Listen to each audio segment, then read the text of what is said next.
Namaste or Sitaram Vanakam, and welcome to the disclaimer video that I had preluded to in the intro video of the series Drink and Sweet. This disclaimer video is about the videos that will be coming forward. There are certain aspects of these videos, more or less I should say information within these videos that many people may not know, or many people will not know of. The information that is taken from the different Purans or the different Agamas or the different Tantras or even from the Vedas, a lot of people would not be aware of. A lot of people will not be aware of. And it may be something new to a lot of people. It may actually be a shock to a lot of people. Right? That is one. Now, there are some doctrines that recommends that one use these particular type of offering as offering the alcohol or the smoke aspect, right? There are certain different books that gives advice or recommendation to do it. I want to say outright and straightforward, if you are someone who is doing the sattvic aspect of it, right, please continue doing what you're doing. Not because a particular book, a particular doctrine says it is recommended that you have to. You still have a choice of doing this. The purpose of this video, of the videos that I'm doing, is to show where these type of offerings or these type of rituals have or had existed and is still prevalent to this day. But more or less, with the debate of people saying that it is taboo, it is forbidden, and all these different things. The purpose of this video is to show that no, it is not taboo, it is not forbidden. It was there in the Vedic times. It is there it is there written in the Purans, and it is mentioned in the different Ramayans and so forth.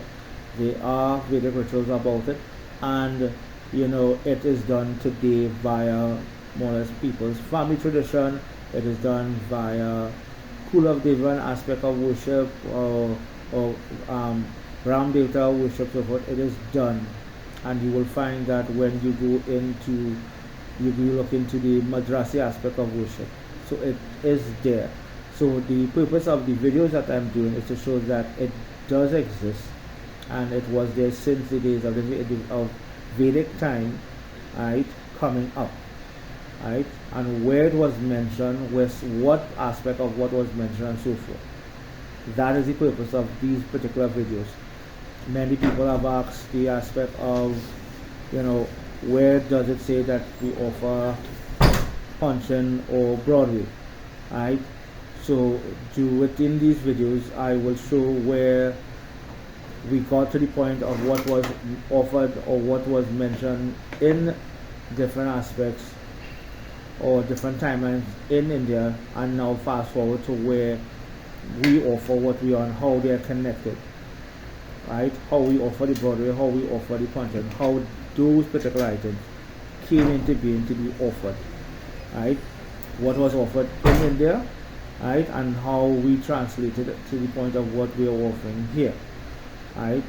Was it that we were not able to get it, or whatever it is, and so forth? Was it something that was forbidden, or is it something that was outlawed?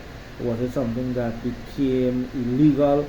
All these different things we would look into, and I will try my best to give them as much justification as best as possible, and try to explain as thoroughly as I could to these different things. Right? So as I said again, this disclaimer is for a lot of people who might come across this and might be shocked or was not aware that these things were within the Vedic times, and they were Vedic rituals, and because yes, they were, and they are mentioned in different aspects. Some that you may be aware of, some that you may not be aware of. Right? They are mentioned also in the Ramayana. Certain things are mentioned within the different Agamas and Tantras and so forth, which we will go into also. Right, which we will go into also, and so forth.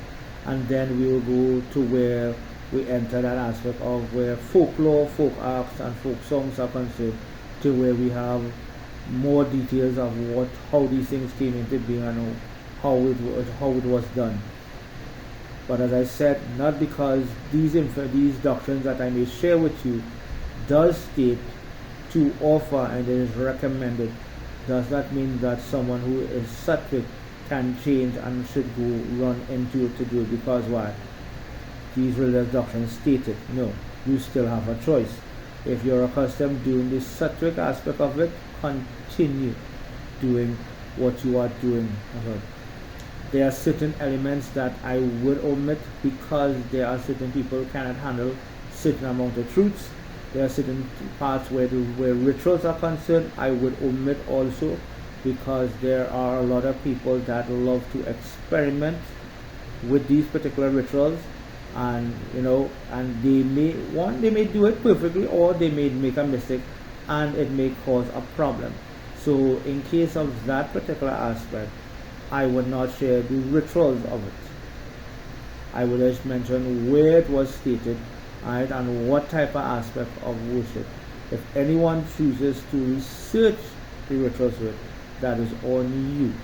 That is on you, and how you do. Fine by me. But I would not mention the rituals of how, when, and why, because in doing the research, I did come across the different rituals. I did come across the different aspects of how it could be offered. There are many different ways that one can offer that particular drink and smoke, not just as it is as a cigarette or cigar or a drink in the liquor form.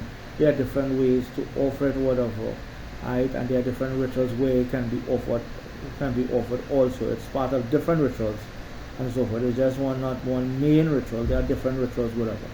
And we will explore those as best as possible where this aspect of worship was part of different rituals, whether it was before or after a particular major ritual that had to be done. We will look into those also, right? But as again, I implore, right, if you are one of those who do sattvic worship, this doesn't mean that you have to go and do it because it is with you, because doctrines were found within the Vedas and the different aspects of Vedas, that it was found mentioned in different Purans or different Ramayans, or it would definitely be different Tantras and so forth. This does not mean that you have to go because it said is recommended, right? This is where everyone has a choice. Many of those who do the offering would have done it because of tradition, of family customs and so forth, right? They would do that but or they are attending the temple or the kovel that they're going is of a Balidan nature, so they're doing it.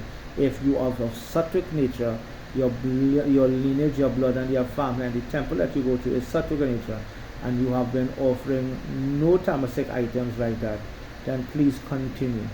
So this disclaimer is not because certain doctrine says it is recommended that you have to change now and run and do because the book says so. No.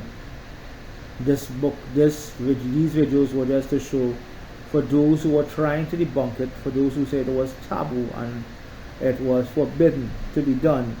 These videos that I'm about to do is to show that these things were not taboo, they were not forbidden. They were there, written within the Vedic times, and they were done.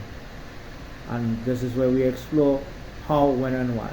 So please join me for these videos that will be starting very soon to be posted up, that we may understand how and why we offered the drink and smoke, or what we call locally the tarpon. So please join me for those videos that are coming in time to come. Jai Sitaram.